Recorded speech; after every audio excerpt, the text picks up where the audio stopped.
যুবক যৌবন পাওয়ার পরে আল্লাহর থেকে কাছে হবে, দূরে কেন? আল্লাহর কাছে হবে যৌবন পাওয়ার পরে। কেননা যৌবন যেই জিনিস, এটা দুনিয়ার কোথাও পাওয়া যায় না। যাইতে পারো কলিকাতা হারবালে, কিন্তু যৌবন পাওয়া যাবে না। আমেরিকান হারবালের কাছে গেল, যৌবন ফিরে পাওয়া যাবে না। যৌবন ভিন্ন জিনিস। যৌবন যে এই প্রবাদ বাক্য কেন হইল, গাছে ফল হইলে ডালপালা চুকা যায়, ও বুঝি এটা ওই গাছ যে নারকেল গাছ, যতই দৌড়ক এ ঝুঁকবে না, ঠিক না? এটা মনে হয় ওই গাছ, বিদ্যা যতই হোক সে ঝুঁকবে না। নাহলে বিদ্যান হওয়ার পরে আল্লাহর কাছে হওয়া উচিত। যুবকের যৌবন পাওয়ার পরে আল্লাহর কাছে হওয়া উচিত। রূপসীর রূপ পাওয়ার পরে আল্লাহর কাছে হওয়া উচিত।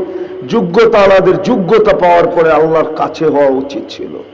কিন্তু আফসোস, আমার সমাজকে তো আল্লাহ ডেকেও আনতে পারে না।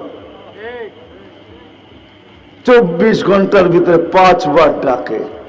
আমি তো বলি আল্লাহ নামাজের জন্য ডাকে না। ওলামা হয়তো একমত নাও হইতে পারে আমার সাথে, আল্লাহ নামাজের জন্য ডাকে না। এই উম্মতকে এতটুকু ভালোবাসেন, এতটুকু ভালোবাসেন যে আল্লাহ কথা বলার জন্য ডাকেন, নামাজের জন্য ডাকেন না। এই জন্যই মনে হয় কিতাবালা লেখছে মুসাল্লি ইউনাজি রব্বা, নামাজি আল্লাহর সাথে কথা বলে।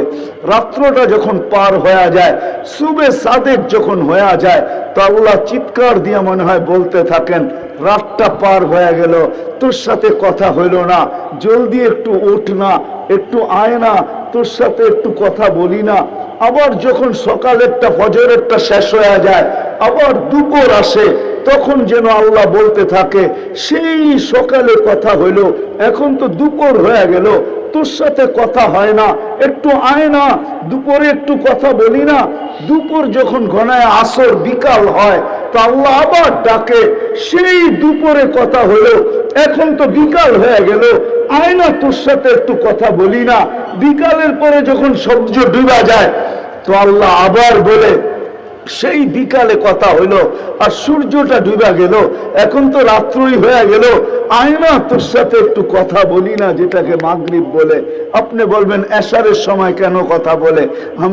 আমার মন বলে এশারের সময় মনে হয় এই জন্য কথা বলেন যে একটু পরেই তো ঘুমায়া যাবি, কাল সকালে উঠাইলে তো উঠবি, যদি না উঠাই তো আর কোনোদিন উঠা হবে না, চিরদিনের জন্য নিদ্রা হয়ে যাবে, তোর সাথে আমার কথাও হবে না। একটু